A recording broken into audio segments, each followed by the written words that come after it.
بسم اللہ الرحمن الرحیم۔ خواتین و حضرات، آج آپ لوگوں کے سامنے سورہ نور کے کچھ آیتوں کی تفسیر بیان کی جائے گی۔ اللہ رب العالمین نے سورہ نور کے اندر لعان کا بھی ذکر کیا ہے۔ یہ بھی ایک سماجی طریقہ ہے۔ معاملہ یہ ہوتا ہے کہ کبھی کبھار مرد اپنی عورت کو کسی غیر کے ساتھ دیکھ لیتا ہے، جرم کرتے ہوئے، برائی کرتے ہوئے، زنا کرتے ہوئے، تو اس کی غیرت اجازت نہیں دیتی ہے کہ گواہ ڈھونڈنے جائے، جبکہ کسی بھی زنا جیسے جرم کو ثابت کرنے کے لیے کم سے کم 4 گواہ کی ضرورت پڑتی ہے۔ لیکن شریعت نے شوہر کے معاملے میں دوسرا رویہ اختیار کیا ہے کہ اگر شوہر نے اپنی بیوی کو زنا کرتے ہوئے دیکھ لیا اور کسی کو بلا کر نہیں لایا، پھر اگر یہ کہہ رہا کہ اس کی بیوی نے زنا کیا ہے، تو شریعت کا کیا اس کے ساتھ معاملہ ہوگا؟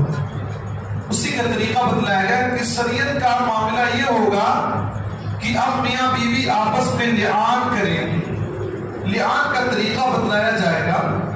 لعان طلاق کے جیسا ایک شکل ہے، اس کے ذریعے سے میاں بیوی آپس میں ایک دوسرے سے جدا ہو جاتے ہیں، کیونکہ اس طرح کا جرم اگر گھروں کے اندر پایا جائے تو نفرت پھیل جاتی ہے۔ آدمی بسا ہوتا کچھ غلط قدم بھی اٹھا سکتا ہے۔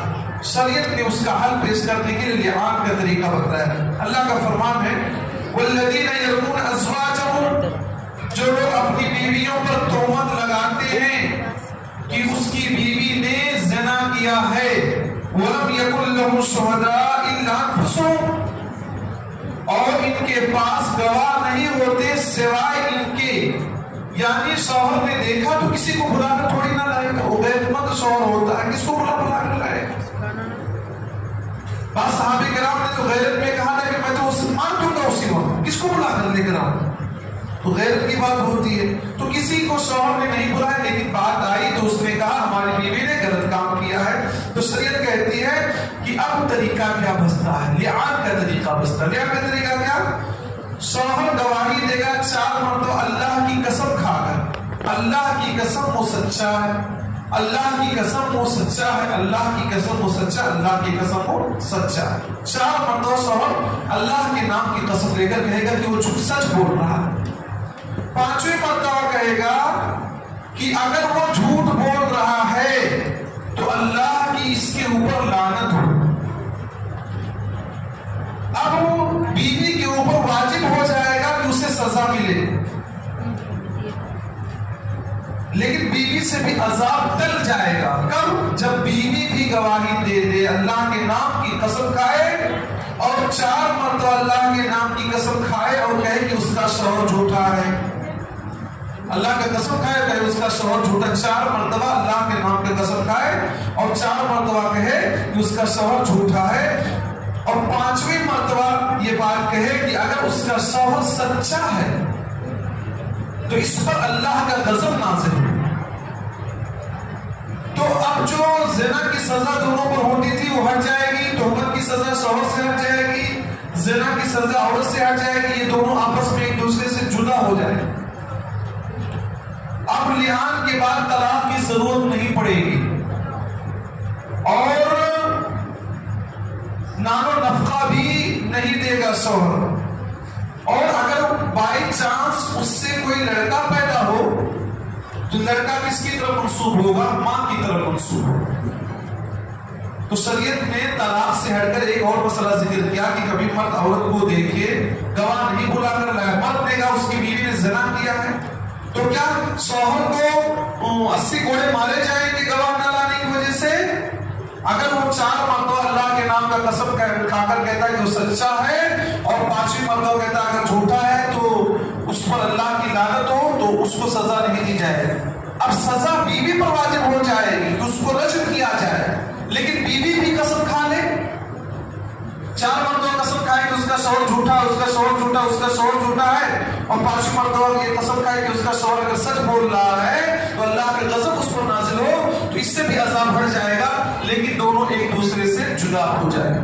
اب کوئی راستہ ان لوگوں کے پاس نہیں ہوگا۔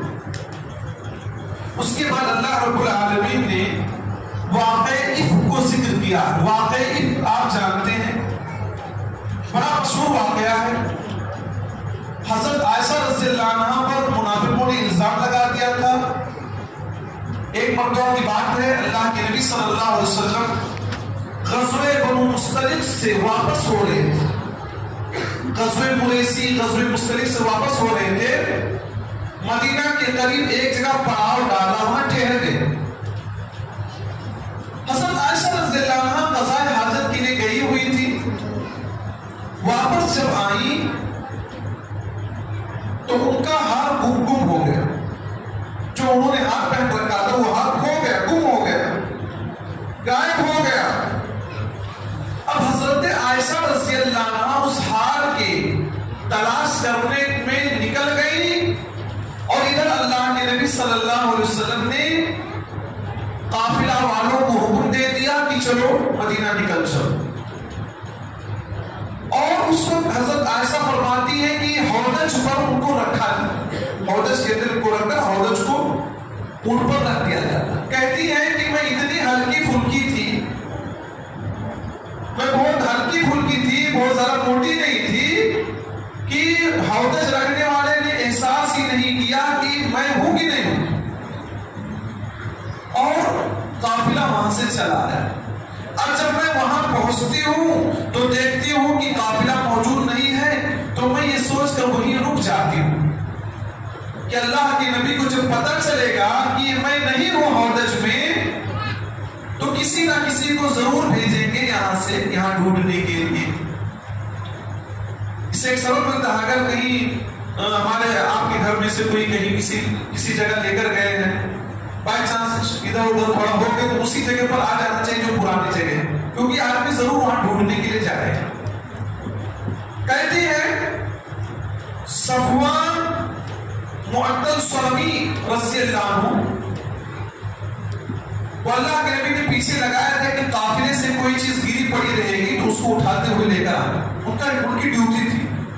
کچھ دیر کے بعد وہاں جب پہنچتے ہیں تو حضرت عائشہ رضی اللہ عنہ کو دیکھتے. حضرت عائشہ رضی اللہ عنہ فرماتی ہیں کہ پردہ کے حکم کے نازل ہونے سے پہلے انہوں نے مجھے دیکھا تھا ایک مرتبہ. جب پردے کا حکم نہیں تھا پہلے تو انہوں نے مجھے دیکھا. جب انہوں نے مجھے دیکھا تو کیا پڑھا کہ انا للہ و انا الیہ راجعون، ہم اللہ کے لیے اور اللہ کی طرف لوٹ گئے. اس کے علاوہ انہوں نے مجھ سے کوئی بات ہی نہیں کی، اور اونٹ کو سواری کو میرے قریب لائے اور ہودج میں بیٹھ گئی اور ہودج کو اٹھا کر انہوں نے اونٹ پر رکھ دیا اور نکیر پکڑ کر اونٹ کے اور چلے گئے، مدینہ کی جانب روانہ ہو گئے.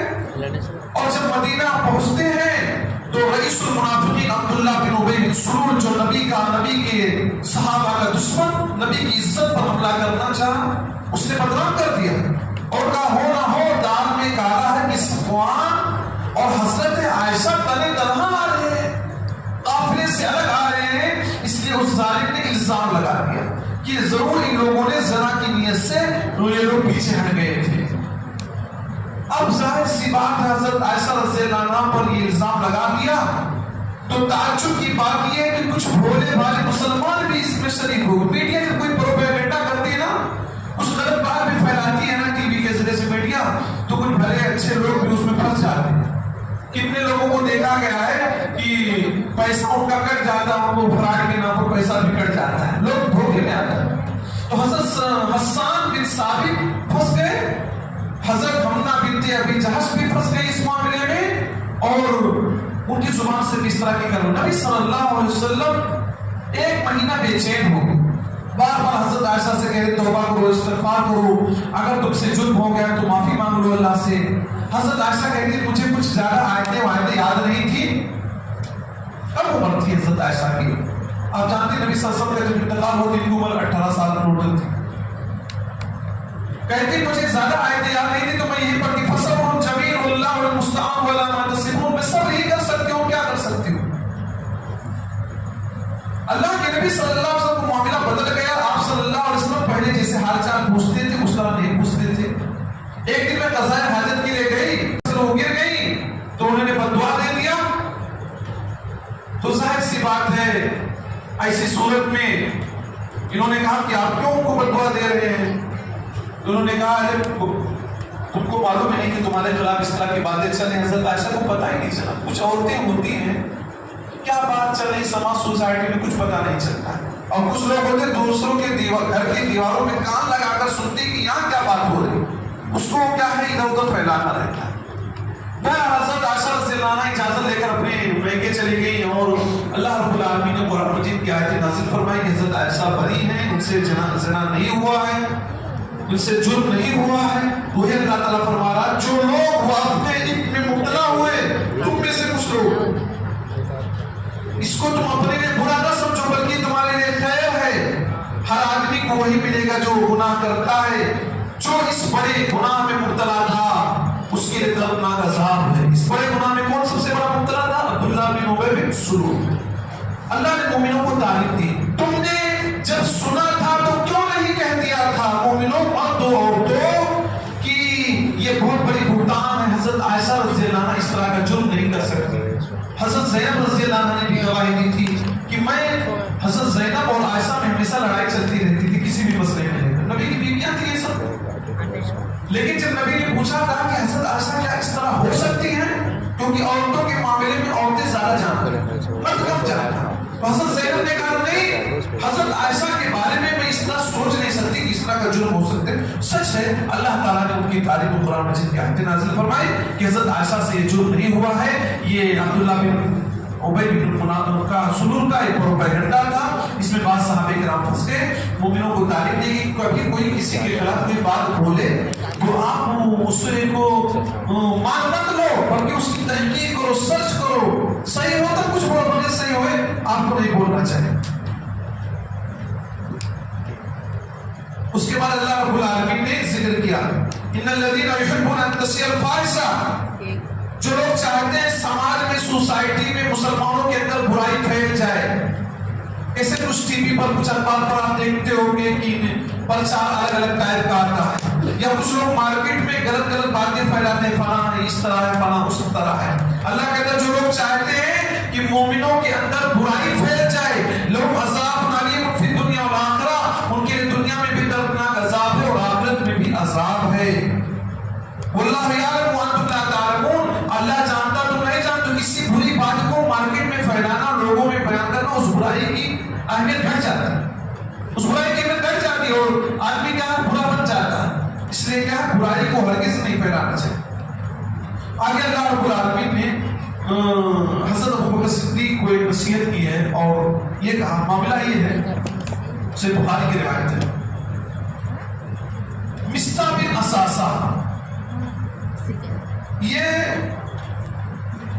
حضرت ابوبکر صدیق رضی اللہ عنہ کے رشتے میں آتے بہت قریب تھے. حضرت عائشہ رضی اللہ عنہ پر جب الزام لگایا گیا تو جو اس جرم میں مبتلا ہو گئے تھے اس جرم میں مصطح بن اساسہ بھی مبتلا ہو گئے. اور مصطح بن اساسہ وہ صحابی ہیں جن کے راشن پانی کا انتظام خود ابوبکر صدیق کیا کرتے تھے. بیٹی پر عزت پر حملہ ہو رہا ہے اور حملے میں جو لوگ شریک ہیں اس میں کون؟ گھر کا آدمی ہی ہو گئے.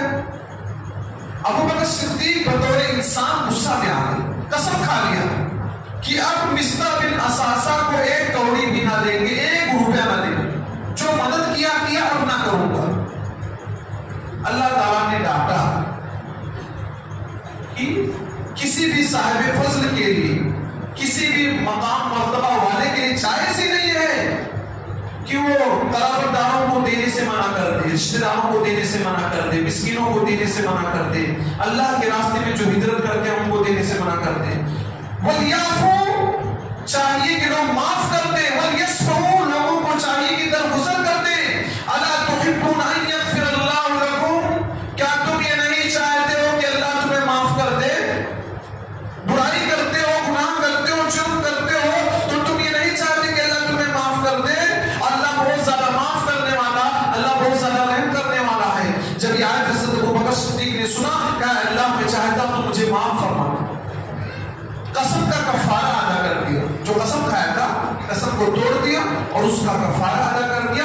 اور حضرت مصطح بن اساسہ کے لیے دوبارہ راشن پانی جاری کر دیا. کتنی بڑی بات کی بیٹی کی عزت پر حملہ ہوا. کہتے ہیں کہ جس پتیلے میں کھائے اسی میں چھید کرے آئے، یعنی جس گھر میں کھا پی رہے اسی کی برائی کر رہے ہیں. تو ظاہر سی بات تکلیف ہوتی ہے، لیکن اللہ نے ڈانٹا سمجھایا کہ بڑے لوگ، شریف لوگ، اچھے لوگ، نیک لوگ اس طرح کی قسمیں نہ کھائیں، دیتے رہیں. تم جب چاہتے ہو کہ اللہ معاف کرے تو لوگوں کو معاف کرنا سیکھو. برائی کس کے اندر نہیں، کبھی کس کے اندر نہیں ہے، کبھیوں کو معاف کرنا سیکھیے.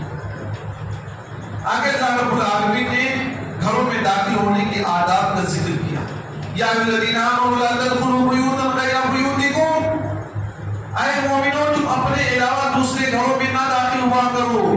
حتی تستأنسوا وتسلموا علیہا، یہاں تک کہ اس گھر والوں سے اجازت لے لیا کرو اور سلام کر کے داخل ہوا کرو. ذالکم خیر لکم، یہ تمہارے لیے بہتر ہے اگر تم سوچتے ہو. فإن لم تجدوا فیہ احدا، اگر تم کسی کے گھر پہ گئے کسی کو نہیں پائے، فلا تدخلوها، کوئی آواز نہیں ہے، آپ نے بلایا فلانے صاحب آئے، اب آواز ہی نہیں گھر سے آ رہی ہے، فلا تدخلوها، تو آپ اس گھر میں داخل نہ ہو جائیے. حتی یؤذن لکم، یہاں تک کہ آپ کو اجازت دے دی جائے. وإن قیل لکم ارجعوا فارجعوا، اگر گھر سے آواز آ رہی چلے جاؤ نہیں ہے، پھر کام پر گئے ہیں، مسجد میں گئے ہیں، فلانے جگہ گئے ہیں، کہا جائے کہ لوٹ جاؤ تو لوٹ آؤ. وَأَزْكَىٰ لَكُمْ، یہ تمہارے لیے زیادہ پاکیزگی کی بات ہے. وَاللَّهُ بِمَا تَعْمَلُونَ عَلِيمٌ، اور تم جو کام کرتے ہو تمام کاموں کا علم اللہ کو. اللہ گویا کہ یہاں پر ایک سماجی چیز بتا رہا ہے کہ کسی کے گھر جائیں تو آپ اجازت لے لیجیے، پرمیشن لیجیے. اجازت مل رہا ہے تب گھر کے اندر جائیے، اجازت نہیں مل رہا تو گھر کے اندر نہ جائیے. اس کے بعد اللہ رب العالمین نے مومنوں کو بھی کہا کہ اپنی نگاہوں کو جھکا کر، کچھ لوگ ہوتے ہیں بازار میں جاتے ہیں تو نگاہوں کو اوپر کر لیتے، خوب پوسٹر تک نہیں چھوڑتے، یہ بھی غلط چیز. مرد کو بھی نگاہ نیچے رکھنے کا حکم دیا گیا ہے، عورتوں کو بھی نیچے نگاہ رکھنے کا حکم دیا گیا ہے. اللہ فرماتا ہے قل للمؤمنین یغضوا من ابصارہم، اے نبی صلی اللہ علیہ وسلم مومن مردوں سے کہہ دیجئے کہ اپنی نگاہوں کو نیچے رکھیں. اب اس کا مطلب یہ نہیں کہ نیچے رکھنے کا کہ آپ روڈ دیکھ کر نہ چلیں، ہاں روڈ دیکھ کر چلیں، لیکن آپ کی نگاہ جب کسی چیز پر پڑ جائے، کسی پردہ والی چیز پر، کسی عورت پر، تو آپ کی نگاہ آٹومیٹک جھک جانی چاہیے. وَيَحْفَظُوا فُرُوجَهُمْ، اور اپنے سرگاہوں کی حفاظت کرے. ذَلِكَ أَزْكَىٰ، کہ ان کے لیے زیادہ پاکیزگی کی بات ہے. إِنَّ اللَّهَ خَبِيرٌ بِمَا يَصْنَعُونَ، یہ جو کام کرتے ہیں ان تمام کاموں کے علم اللہ رب العالمین کو ہے. وَقُلْ لِلْمُؤْمِنَاتِ يَغْضُضْنَ مِنْ أَبْصَارِهِنَّ، اللہ فرمایا مومن عورتوں سے بھی کہہ دیجئے پردہ پہننا یہ صرف کافی نہیں ہے، اپنی نگاہ بھی نیچے رکھیں. یغضضن من ابصارہن، عورتیں بھی اپنی نگاہ کو نیچے رکھیں. ولا یبدین زینتہن ویحفظن فروجہن، اور اپنے شرمگاہوں کی حفاظت کریں. ولا یبدین زینتہن، اور اپنے زیب و زینت کو ظاہر نہ کریں. الا ما ظہر منہا، الا کہ جو ظاہر ہو جائے، جیسے کہ ہتھیلی، کھلی ہتھیلی، چہرہ گھر پہ بیٹھ کے تو کوئی حرج نہیں.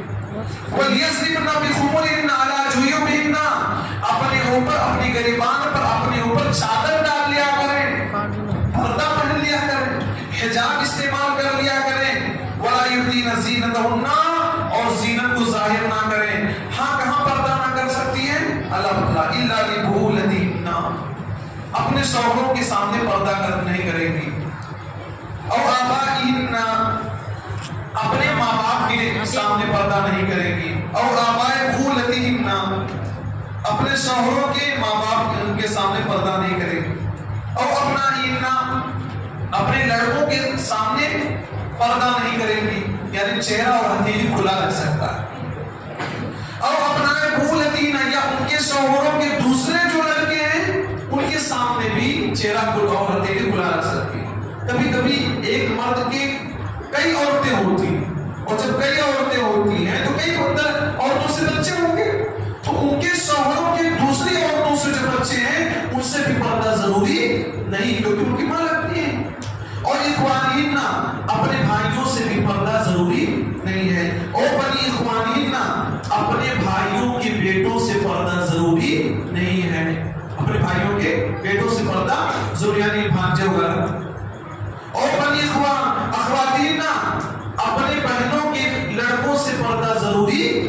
اپنی بہنوں کے لڑکوں سے پردہ ضروری نہیں ہے، اور نسائنا یا اپنی جیسی عورتوں سے پردہ ضروری نہیں ہے، اور ما ملکت ایمانہن یا جن غلاموں کی یہ مالک ہیں، غلام ہیں ان کی مالکن ہیں تو وہاں پردہ ضروری نہیں ہے، اور التائبین غیر اولی الاربہ من الرجال یا وہ مرد جو خواہش نہیں رکھتے ہیں، اب الطفل یا وہ بچہ الذی لم یظہر علی عورات النساء جو عورتوں کی پردہ کی چیزوں کے بارے میں نہیں جانتا، چھوٹے چھوٹے بچے ہیں ان سے پردہ کرنا ضروری نہیں ہے۔ بہت سارے عورتیں مرد لڑکے ہوتے ہیں عورتوں کے بارے میں کچھ جانکاری نہیں ہوتی جب تک چھوٹے رہتے ہیں۔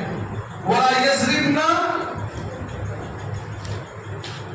بِأَرْجُلِهِنَّ اور اپنے پیروں کو زمین پر مار مار کر نہ چلیں۔ کچھ عورتیں پازیب پہن لیتی نا، پازیب پہن لیتی، پائل پہن لیتی ہیں تو زمین پر پٹک پٹک کر چلتی، تو زمین پر پیر کو مار کر نہ چلیں۔ لِيُعْلَمَ مَا يُخْفِينَ مِن زِينَتِهِنَّ تاکہ جو زینت چھپا ہوا ہے وہ ظاہر ہو جائے۔ آج کل الٹا معاملہ چل رہا ہے، اس کو اس کپڑے کے اوپر موزے کے اوپر کیا ہے پائل کو کر لیتی تاکہ دکھے کہ کتنا مہنگا یہ پائل پہن رکھی، پاسے پہن رکھی۔ اللہ نے چھپانے کا حکم دیا۔ وَتُوبُوا إِلَى اللَّهِ جَمِيعًا أَيُّهَا الْمُؤْمِنُونَ لَعَلَّكُمْ تُفْلِحُونَ اے مومنو تم سب اللہ سے توبہ کرو تاکہ تم کامیاب ہو جاؤ۔ اللہ رب العالمین نے پردے کے تعلق سے بہت ساری باتیں بتائی، اس میں ڈیٹیلز میں نہیں جانا چاہتا۔ آگے اللہ رب العالمین نے یہ حکم دیا شادی بیاہ کے تعلق سے، وَأَنكِحُوا الْأَيَامَ مِنكُمُ الصَّالِحِينَ مِنْ عِبَادِكُمْ وَإِمَائِكُمْ إِن يَكُونُوا فُقَرَاءَ يُغْنِهِمُ اللَّهُ مِن فَضْلِهِ تم میں سے جو لڑکے اور لڑکیاں غیر شادی شدہ ہیں ان کی شادی کراؤ۔ ماں باپ کی ذمہ داری، گارجین کی ذمہ داری ہے کہ جن کی شادی نہیں ہوئی ان کی شادی کرائیں۔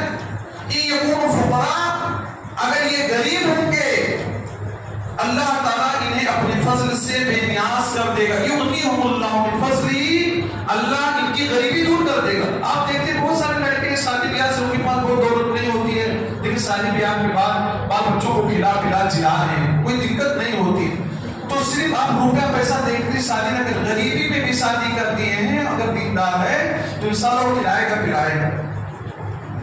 آگے اللہ رب العالمین نے پھر گھریلو آداب بتلائے اور ذکر کیا، یا الذین آمنوا لیستأذنکم الذین ملکت ایمانکم الذین لم یبلغوا الحلم منکم ثلاث مرات۔ کہا گھروں میں داخل ہونے سے پہلے جو بچے بالغ نہیں ہوئے ہیں وہ اجازت لے گیا کریں۔ 3 وقت میں اسپیشل خود کا گھر ہے، خود کے گھر میں جانے کے وقت چاہے وہ جن کے مالک تم ہو وہ جا رہے ہو یا چھوٹے چھوٹے بچے جا رہے ہیں گھروں میں تو 3 وقت میں اسپیشل اجازت لے لیں۔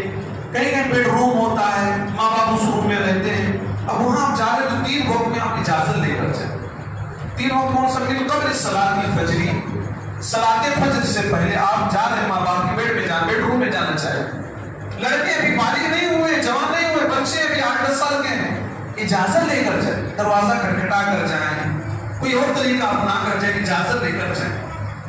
وَحِينَ تَضَعُونَ ثِيَابَكُم مِّنَ الظَّهِيرَةِ اور تم دوپہر کو جب کپڑا اتارتے ہو، دوپہر کو لوگ قیلولہ کرتے ہیں، آرام کرتے ہیں، تو دوپہر کے وقت بھی بچے گھر میں جائیں ماں باپ کے تو اجازت لے کر جائیں۔ وَمِن بَعْدِ صَلَاةِ الْعِشَاءِ اور عشاء کی نماز کے بعد بھی جائیں۔ اگر ماں باپ کے کمرے میں لڑکے جانا چاہتے ہیں تو اجازت لے کر جائیں۔ چھوٹے چھوٹے بچوں کو حکم ہو رہا، بڑے بچے جائیں تو اور اجازت لینا، چھوٹے چھوٹے بچے بھی جائیں، کچھ مخصوص اوقات ہوتے ان اوقات میں نہیں جانا چاہیے۔ اللہ فرماتا ہے ثلاث اوقات لکم، یہ 3 وقت پردے کے وقت ہے۔ لیس علیکم ولا علیہم جناح بعدہن، ان بچوں پر اور تمہارے اوپر کوئی حرج نہیں ہے، اس کے علاوہ طوافون علیکم، وہ تمہارے اوپر چکر لگاتے ہیں، آتے جاتے ہیں تم میں سے بعض سے۔ بچوں کو بھی یہی حکم ہوا، یا وَإِذَا بَلَغَ الْأَطْفَالُ مِنكُمُ الْحُلُمَ، جب بچے بڑے ہو جائیں، بالغ ہو جائیں، فَلْيَسْتَأْذِنُوا تو اجازت لے کر گھر کے اندر جائیں۔ آپ بڑے ہو گئے، 20-22 سال کے ہو گئے، 18-20 سال کے ہو گئے، آپ گھر میں جا رہے ہیں، اجازت لے کر گھر کے اندر جائیں، آپ بڑے ہو گئے۔ جیسے بچپنے میں آپ اجازت لے کر جاتے تھے، اللہ تعالیٰ اسی طرح اپنی آیتوں کو بیان کرتا، اللہ تعالیٰ خوب علم والا، خوب حکمت والا ہے۔ اللہ رب العالمین نے بھی فرمایا وَالْقَوَاعِدُ مِنَ النَّاسِ اللَّاتِي لَا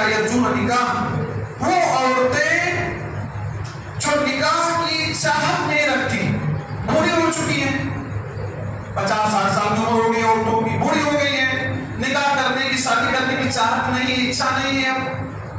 فَلَيْسَ عَلَيْهِنَّ جُنَاحٌ أَن يَضَعْنَ ثِيَابَهُنَّ، ان عورتوں پر کوئی حرج نہیں ہے اگر یہ پردہ نہ استعمال کریں تو ان پر کوئی حرج نہیں ہے. ان پر جو عورتیں بوڑھی ہو گئی ہیں کیونکہ ان کو باہر آنا جانا لگا رہتا ہے، گھر میں پوتے ہیں، بچیاں ہیں، اور بھی لوگ کچھ ضرورتیں رہتی ہیں تو بسا اوقات عورتوں کو باہر نکلنا پڑ جاتا ہے. تو ایسی عورتیں اگر پردہ نہ پہنے تو کوئی گناہ نہیں ہے. غیر متبرجات بزینت، لیکن ایسی صورت میں زینت کو ظاہر کرنے والی نہ ہو. یہ نہیں کہ 60 سال کی ہو کے میک اپ کر کے نکل رہی ہے، زینت کو ظاہر کرنے والی نہ ہو. وَإِنْ يَسْتَعْفِفْنَ خَيْرٌ لَهُنَّ، لیکن یہ پردے کا اہتمام کر کے نکلے تو زیادہ بہتر ہے. بڑھاپے میں بھی پردہ کریں یہ ان کے لیے زیادہ بہتر ہے. ہاں اگر پردہ نہیں کرتی ہیں تو اجازت ہے، لیکن پردہ پہننا، حجاب پہننا، بوڑھے ہو کر بھی حجاب پہننا یہ زیادہ بہتر ہے. واللہ السمیع العلیم، اللہ رب العالمین خوب سننے والا، خوب جاننے والا. اور بھی باتیں ہیں، بہرحال ٹائم بہت ہو چکا. انہی باتوں پر میں اپنی بات کو ختم کرتا ہوں. اللہ رب العالمین سے دعا کرتا ہوں العالمین پہلے سننے سے ذرا تمام مسلمان بھائیوں کو عمل کرنے کی توفیق دینا.